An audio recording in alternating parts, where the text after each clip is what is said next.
अब आपको स्पाइडर नज़र आ रहा होगा, तो इसको मैं ज़रा सा इंक्रीज़ कर लेता हूँ और यहाँ पे आउटपुट को भी हम इंक्रीज़ कर लेते हैं ताकि आपको नज़र आ सके। तो ये आपके साथ एक कोड है जो मैं आपके साथ शेयर करता हूँ। इसके पहले हिस्से में अगर आप ये देखें, आपने मैथ की लाइब्रेरी क्या की, इम्पोर्ट की हुई है, फ्रॉम मैथ इम्पोर्ट POW। चूँकि पावर का इस्तेमाल करना है यहाँ पे, तो इसलिए POW को क्या किया हुआ है, इम्पोर्ट किया हुआ है।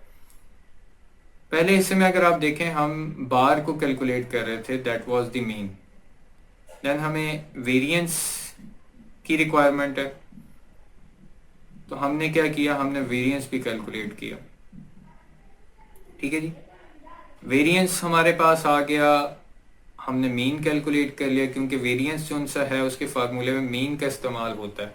अगर आप यहाँ पे देखें self dot calculate underscore mean, तो चूंकि वेरिएंस हमने कैलकुलेट करना था, उस काम के लिए हमें क्या चीज़ चाहिए थी, हमें मीन कैलकुलेट करना ज़रूरी था। तो ये फंक्शन हमारे पास मीन का फंक्शन आ गया, हमारे पास वेरिएंस का फंक्शन आ गया। देन हमें कोवेरिएंस की ज़रूरत है, कोवेरिएंस की ज़रूरत है, उसके लिए भी हमें मीन क्या है, रिक्वायर्ड है। जो हमने नंबर ऑफ सीरीज उसको दी हुई है, उनके लिए वो क्या करेगा, इन वैल्यूज़ को कैलकुलेट करेगा।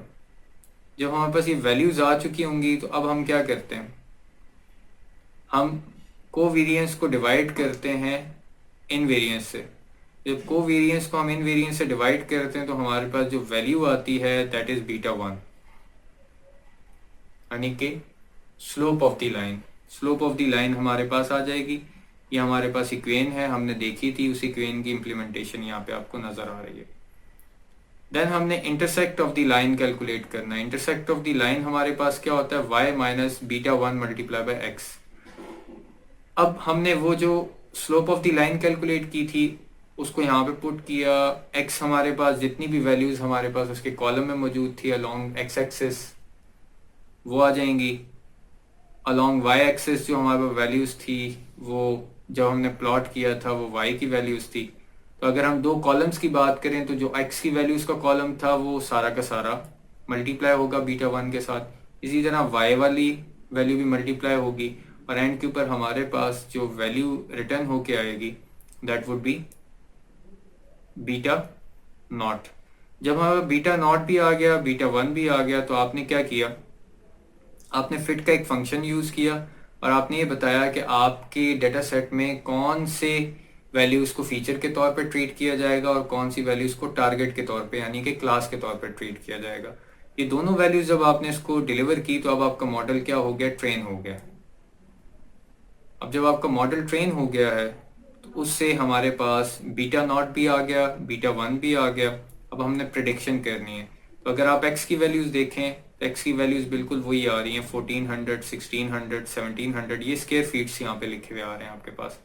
इसी तरह 245, 312, 279, ये हमारे पास वैल्यूज वो आ रही हैं जो हमने y के तौर पे ट्रीट की थी, यानी कि प्राइस ऑफ द हाउस। और प्राइस ऑफ द हाउस हमारे पास जो 405 आ रही है, that is the multiple of 1000, तो it is actually 405,000 US dollar.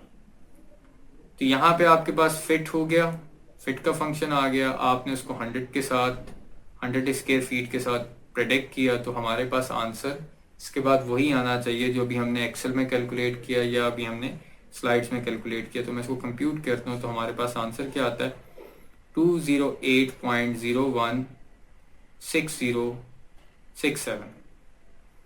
तो इस इम्प्लीमेंटेशन को मैं आपके साथ शेयर करूंगा, इसको आपने इन डेप्थ स्टडी करना है। इन डेप्थ जब आप इसको स्टडी करेंगे, तो आपने सिंपली ये करना होगा कि इसके बाकी कोड को छेड़े बगैर आप इतने हिस्से में मॉडिफिकेशन करें, तो यह आपके मॉडल के लिए क्या हो जाएगी, रेडी हो जाएगी। ठीक है, और यहाँ पे आप आपने गेस की जो भी गेस वैल्यू है, जो भी प्रिडिक्शन के लिए आपने इस्तेमाल करनी है, वो वैल्यू इसको असाइन कर देनी है।